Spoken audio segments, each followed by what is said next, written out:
Trump acts today, blows a narco boat right out of the water. Trump acts while others wait. We're going to talk a bit about that today. Why can't people just do the right thing? Hi, my name is Ross McLean. I'm former law enforcement. I've been a bodyguard to billionaires. I've done security for Fortune 50 companies. And I'm here to give you my peace of mind on what it is with all the crime going on and not having enough politicians, police chiefs doing the right thing. Stay tuned. Trump has been acting against fentanyl and the security for Americans since before he was elected. He's even made it a trade issue between Canada and the US, and certainly with Maduro in Venezuela. Today, Trump, after having sent the Navy, a couple of destroyers I think, down off the coast of Venezuela, it waited and it caught a narco boat coming out with a ton of drugs destined to poison and kill people in the US. Trump made a statement, not on my watch, and they blew that boat and 11 people on it, 11 drug dealers on it, out of the water. I talked to some people I know who know people in Venezuela, who lived in Venezuela before.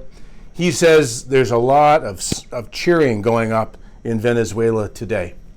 People are happy to see these narcos and Maduro, who've been standing on their throats for the last, I don't know how long it's been, so long time, 20 years, that they're glad to see some action finally being taken. It's taken Donald Trump to take the action. What, he upped the bounty on Maduro to $50 million? I think his chief of defense is up to $15 million for a bounty on him. And today, blowing that drug boat out of the water is sending a message to anybody who wants to run drugs into the US. Don't do it. You know, even Marco Rubio came out today, the Secretary of State, and said, look, telling people not to do it, talking about it, passing laws. He says, you want to make them not do it? He says, blow them up. Then they're not going to do it again. And he has a point. The United States has long, for many, many years, established intelligence that allow us to interdict and stop drug boats. And we did that. And it doesn't work. Interdiction doesn't work because these drug cartels, what they do is they know they're going to lose, 2% of their cargo. They bake it into their economics. What will stop them is when you blow them up, when you get rid of them. The President of the United States is going to wage war on narco-terrorist organizations.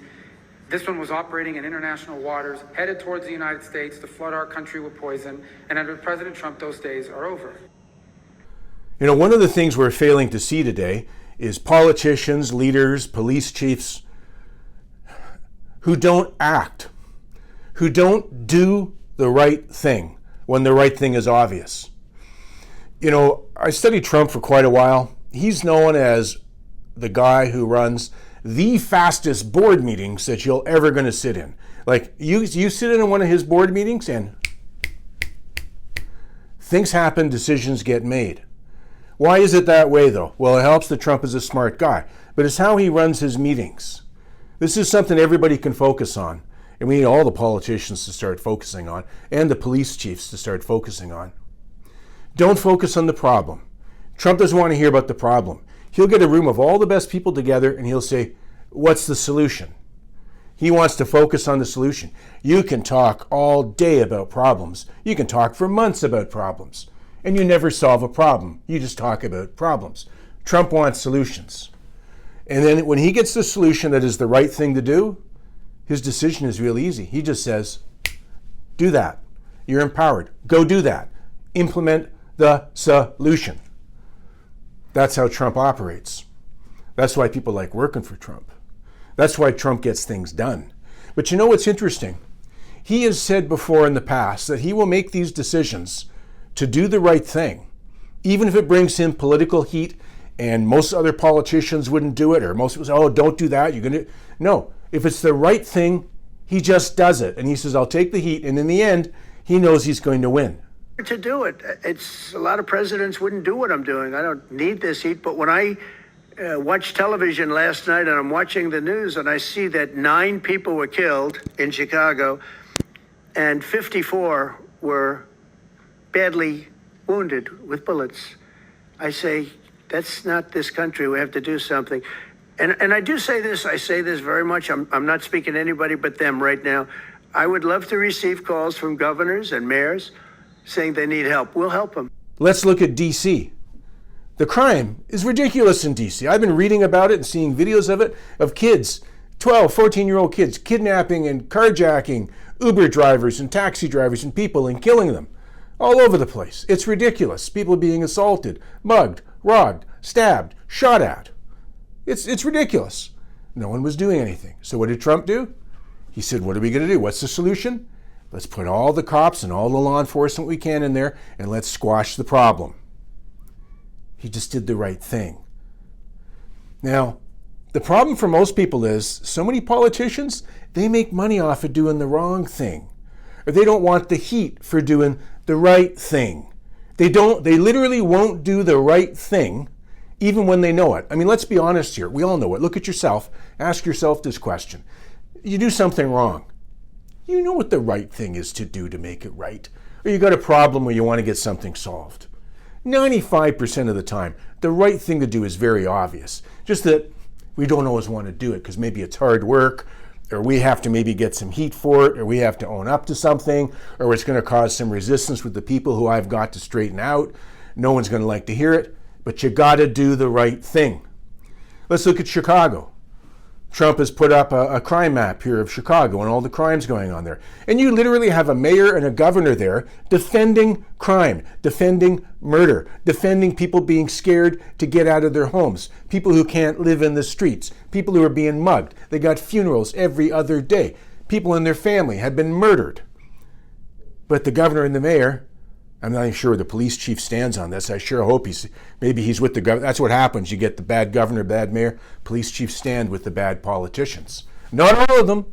There's some good ones out there. I love you. The good ones, I love you. But the bad ones will literally fight to do the wrong thing. They'll literally fight to do the wrong thing and leave the citizens in peril. It's not that hard to figure out the right thing to do. You got crime, you bust the criminals. You got criminals, you put them in jail. You put them in jail, you keep them in jail. They get back out, they do it again, you put them in jail for longer. You empower the police. You respect the police. Expect high things from your police. I don't support police doing bad policing. But we just don't get the right thing anymore from politicians. Too much. It's everywhere. I want everybody to start, when you see a leader doing the right thing, send him a note, put something on social media. Finally, somebody doing the right thing. And if you want to argue to do the wrong thing because it meets some kind of ridiculous little ideology you have in your mind, you'd be too embarrassed to do the right thing, I really don't want to hear from you. Get out of the way for someone who will do the right thing. So I'm all here for crime fighting. I do not like this turning people into victims and making them victims. We just had recently up in Toronto home invasions. Father murdered in front of his kids. Another house broken into and a child, I'm not even going to say. And we've got some police coming out now and the justice minister saying, oh, don't fight with people.